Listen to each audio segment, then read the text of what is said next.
सड़ी गली व्यवस्था के खिलाफ एक खोजी पत्रकार की सत्ता से बगावत देखना चाहते हैं तो हमारे चैनल को लाइक, सब्सक्राइब और शेयर करना न भूलें। इस केस के विषय में हमें कोई जानकारी नहीं थी। लड़की किसकी थी, कौन थे, कौन मारने वाले थे, इसकी जानकारी नहीं। मैं सुनहरे में आकर चले गए, मेरा मोबाइल सब यही रह गया। मेडिकल जो साइंटिफिक एविडेंस है वो इनके पक्ष में, ठीक है। कोई भी साइंटिफिक एविडेंस नहीं मिला है कि ऐसा कुछ इन्होंने किया है उस बच्ची के साथ, ठीक है। यानी कि एफआईआर और चश्मदीद गवाह दोनों ने विक्की की ओर इशारा किया। हाँ, लेकिन पुलिस ने इसमें चश्मदीद गवाहों का बयान नहीं लिया और चार्जशीट जो आई वो विक्की के नाम की नहीं आई, उसमें सुफल रावत को इंक्लूड किया गया।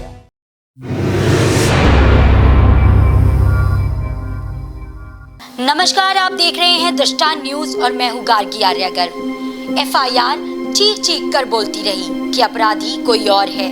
घटना के चश्मदीद गवाह ने भी यही बयान दिया कि जिसे पकड़ा है वो अपराधी नहीं। तमाम सबूतों ने भी यही साबित किया असली अपराधी कोई और है और अंत में न्यायालय ने भी यही निर्णय दिया कि अपराधी कोई और था। लेकिन फिर भी पुलिस ने उस समय सभी बातों को छुपाते और नकारते हुए चार्जशीट में एक बेगुनाह का नाम डालकर उसे 6 साल सजा काटने पर मजबूर कर दिया। आज मैं ये नहीं कहती कि वो दोषी नहीं था, वो दोषी था और उसका दोष सिर्फ इतना था कि वो इस देश का एक आम गरीब नागरिक था। उसका दोष सिर्फ इतना था कि वो इस भ्रष्ट तंत्र के हत्थे चढ़ गया था। उसके जीवन के 6 बरस अपने परिवार से दूर बिना गुनाह के सजा काटने में निकल ही गए। अभी न जाने पूरी तरह से इस कोर्ट कचहरी और तारीख पर तारीख से निकलने में कितना समय लगेगा, ये हम सब नहीं जानते हैं। आज दृष्टांत न्यूज में एक ऐसे ही भुक्तभोगी से हम आपको मिलाने जा रहे हैं जो इस भ्रष्ट तंत्र की भेंट चढ़ गया। हमारे स्टूडियो में आज हमारे साथ हैं सुफल रावत और उनकी वकील या यूं कहें उनकी मसीहा शिफाली नाग। आइए उनसे ही जानते हैं ये दर्द भरी दास्तान। सुफल रावत जी और प्रियंका नाग जी, बहुत बहुत स्वागत है आपका दृष्टांत न्यूज में। और चलिए अब बात करते हैं। सुफल रावत जी, सबसे पहले आपसे बात करेंगे, क्या हुआ था उस रात वो जो काली रात आपके लिए रही और जिसके बाद आपको 6 साल तक बेगुनाह हो करके भी जेल में 6 साल की सजा काटनी पड़ी। उस रात की पूरी कहानी को आप हम सबको बताइए। मैं आदमपुर जनोई रहने वाला हूँ। मैं मेहनत मजदूरी करना मेरा पेशा था। प्रतिदिन करता ना तो खाता क्या। इस आधार पर मैं यहाँ लखनऊ में काम कर रहा था। कुछ परेशानियों के कारण मैं सेमनापुर गांव में अपने रिश्तेदार के कहने पर वहाँ मैंने कमरा ले लिया। वहाँ ईमानदारी से मैं काम करता था। शाम को सुबह निकल जाता था, शाम को आता था देर रात से। कभी आता था, कभी नहीं आता था। जहाँ खाना मिल जाता वहीं खा के सो जाता था। अचानक मैं 12 दिसंबर 2016 को रात में 7:30 बजे काम पर से आ रहा था। अचानक कुछ लोग हमारे ऊपर हमला कर दिए। हमला करने के बाद वो लोग जो है हमको बड़ी बुरी तरह से मारा। मैं बेहोश हो गया। बेहोश होने के बाद मेरी आँखें खुली तो देखा पुलिस खड़ी थी और उसमें विक्की रावत की माँ थी, उनके बहन, पूरा घर था। मैं पुलिस वालों ने कहा मैं तुमसे बयान लेकर छोड़ दूंगा। हम उनके कहने पर चल दिए। फिर उसके बाद हम थाने में बंद हुए। उसके बाद मैं बाहर नहीं निकल पाया। इस दलदल में मैं फंसता चला गया। कोई संदेश नहीं, कोई घर वाले से मुलाकात नहीं। आज शिफाली नाग मुझे बचाकर मेरा नया जीवन दान दिया। मैं इनकी बहुत बहुत शुक्रगुजार हूँ। जी, एक प्रश्न करना चाहेंगे। आपने विक्की का नाम लिया, जैसा कि तो ये विक्की कौन है, विक्की के बारे में आप बताइए। और दूसरा एक प्रश्न आपसे और है, आप 6 साल तक क्यों जेल में रहे? मतलब आपने अपने परिवार से या किसी रिश्ते नातेदार, या मतलब 6 साल तक आप ऐसी ही सज़ा क्यों काटते रहे? ये जो 2 प्रश्न हैं उनका जवाब हम आपसे जानना चाहेंगे। पहली बात तो मैं इस केस के विषय में हमें कोई जानकारी नहीं थी। लड़की किसकी थी, कौन थे, कौन मारने वाले थे, इसकी जानकारी नहीं। मैं सुबह में आकर चले गए, मेरा मोबाइल सब यही रह गया। मेरे कुछ भाई से कहा सुनी गांव में हो गई थी, उसके कारण लोग हमसे मिलना जुलना बंद कर दिया था। कुछ समय के बाद 2 साल बाद मेरी माँ मुझसे मुलाकात करने आई। उसके बाद फिर मेरे पिताजी एक्सपायर हो गए, कोई आने जाने वाला नहीं था।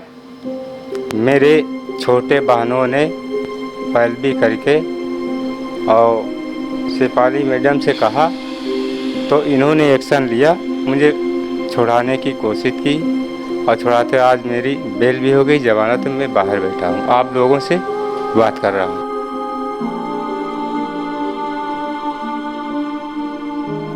चलिए, सुफल रावत जी ने अपनी पूरी दास्तां बताई हम सबको, कैसे उस रात क्या हुआ था। जैसा कि इन्होंने बताया, ये जेल के अंदर जब गए तो उसके बाद इनको निकलने का मौका ही नहीं मिला, ना किसी से बात कर सके, ना किसी से मिल सके, और जो बेगुनाही की सज़ा थी वो उन्हें भुगतनी पड़ी। हमारे साथ हमारे बीच में हैं प्रियंका नाग जी, जो शेफाली नाग जी की असिस्टेंट हैं, और वो यहाँ पर हमें सारी बात को बताएंगी। तो उनसे जानते हैं कि उन्होंने कैसे इस केस को हैंडल किया, कैसे ये केस उन तक पहुंचा, और इस केस की जो बारीकियां थी वो हम उन्हीं से जानेंगे। प्रियंका नाग जी, हम सबको आप बताइए कि कैसे आपने इस केस को हैंडल किया। पहले तो गार्गी जी बहुत बहुत शुक्रिया कि आपने मुझे ये प्लेटफॉर्म दिया, और सुफल रावत की जो कहानी है, जो उनके साथ बीता, वो बताने का मौका मिला। ये घटना 2016 की, और जो सुफल रावत हैं उनको वो जेल में गए वो 14।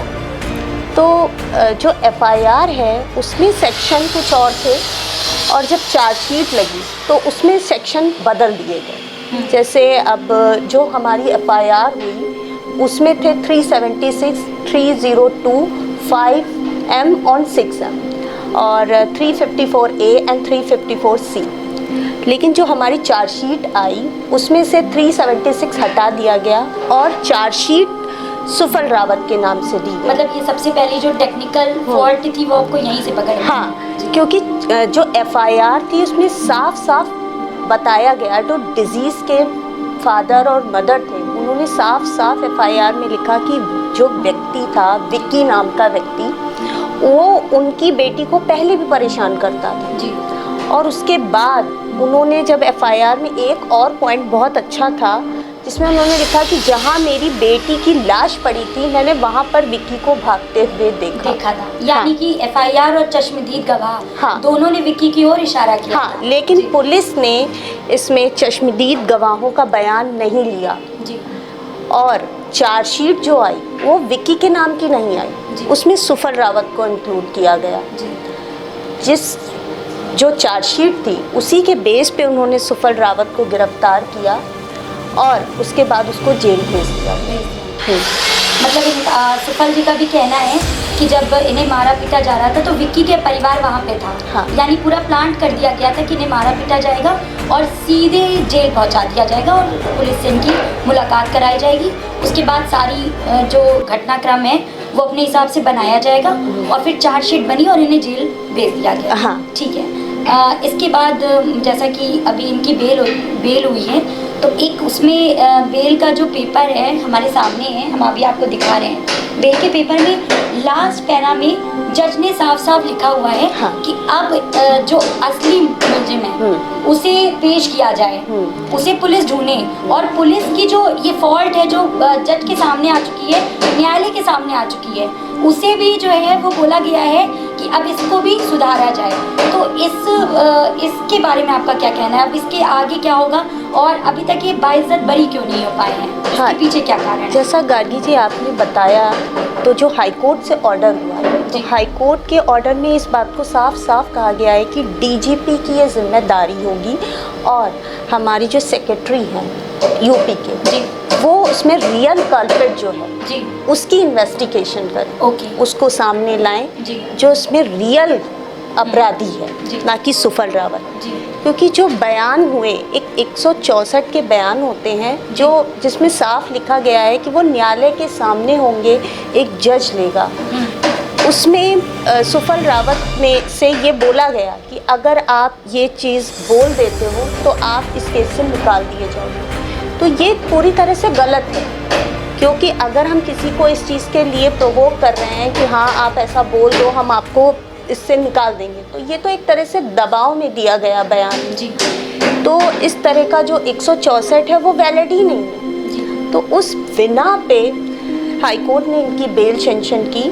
और रही बात ये अभी तक बेगुनाह क्यों नहीं हुए, तो अभी कोर्ट की प्रोसीडिंग्स हैं। जैसे अब इनकी बेल हो गई है तो अभी और भी गवाहों के बयान होंगे। फिर उसके बाद जैसे अभी तक मेडिकल जो साइंटिफिक एविडेंस है वो इनके पक्ष में, ठीक है, कोई भी साइंटिफिक एविडेंस नहीं मिला है कि ऐसा कुछ इन्होंने किया है उस बच्ची के साथ। ठीक है। तो यानी कि अभी डॉक्टर के बयान कोर्ट में पेश होना बाकी है। हाँ। और अभी और भी ऐसी एविडेंस है जो जज अभी आगे की जो प्रोसीडिंग है वो होनी है।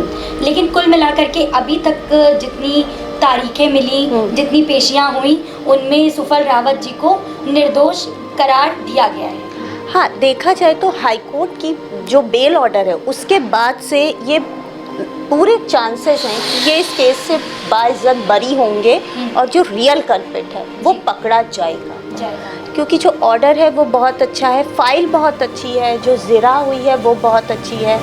जैसे हमारी फाइल में PW1 जो कि डिज़ीज़ के फादर हैं, डिज़ीज़ की मदर हैं, उनके जो बयान हैं वो स्ट्रांगली इस बात को बताते हैं कि जो रियल कल्प्रिट है वो सुफल रावत नहीं है। वो बिल्कुल क्लियरली बताया गया है कि इसमें विक्की है जो वो इन्वॉल्व है। नहीं, जाहिर बात है, अगर एक पेरेंट है और उनकी बच्ची है, बच्ची के साथ अगर कोई ऐसी दुर्घटना होती, हत्या होती है, तो अब कोई भी व्यक्ति हो उसे परिवार छोड़ना नहीं चाहेगा, चाहे वो सुफल हो चाहे वो विक्की हो। अगर विक्की पर इल्ज़ाम लगाए जा रहे हैं, उन्होंने देखा है भागते हुए, तो ये वाकई में स्ट्रांगली बताया गया है। इसमें अगर आप हम अपनी बात रखना चाहें तो हम सिर्फ इतना कहना चाहेंगे, मुझे ऐसा लगता है कहीं ना कहीं इन्वेस्टिगेशन जो पुलिस का रोल था वो थोड़ा सस्पिशियस है। पुलिस और अच्छे से इन्वेस्टिगेशन करती, रियल कल्प्रिट को पकड़ती तो शायद कुछ और ही रिजल्ट आता, ना कि सुफल रावत के 6 साल। तो FIR और चार्जशीट में जो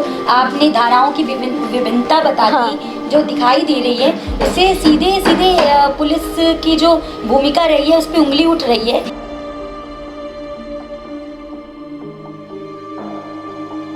तो ये रहे सुफल रावत दृष्टांत न्यूज़ में आप सबके सामने। और वाकई में इन्होंने 6 साल किसी और के बुरे कर्मों की सज़ा भुगती, लेकिन भगवान का शुक्र है कि उनको 2 अच्छे वकील शिफाली नाग और प्रियंका नाग मिल गए, जिन्होंने इनके केस को जज के सामने बखूबी रखा, इनकी मासूमियत, इनकी बेगुनाही को वो सामने लेकर के आई और आज वो बेल से हम सबके सामने हैं। और यकीनन अभी जो भी कड़ियाँ सामने लाना बाकी रह गया है वो सभी सामने आएंगी और ये बाइज्जत बरी होंगे। लेकिन इन सारे प्रकरण को देखते हुए हम सिर्फ और सिर्फ आज आप सबसे यही बात कहना चाहते हैं, क्या पुलिस की भूमिका वाकई में सही थी? क्या इसकी संदिग्धता पर उंगली उठाना हमारा गलत नहीं है? शायद अगर पुलिस और प्रशासन अपनी भूमिका को सही से निर्वाह करता, भ्रष्टाचार के गर्त में न गिरता, तो जो भी बेगुनाह लोग हैं उनको इतनी बुरी सजा नहीं मिलती, वो बेगुनाह बचते और वाकई में जिसने इस गुनाह को किया है वो सलाखों के पीछे होता। दृष्टांत न्यूज़ से मैं गार्गी आर्या गर्ग आप सभी के साथ।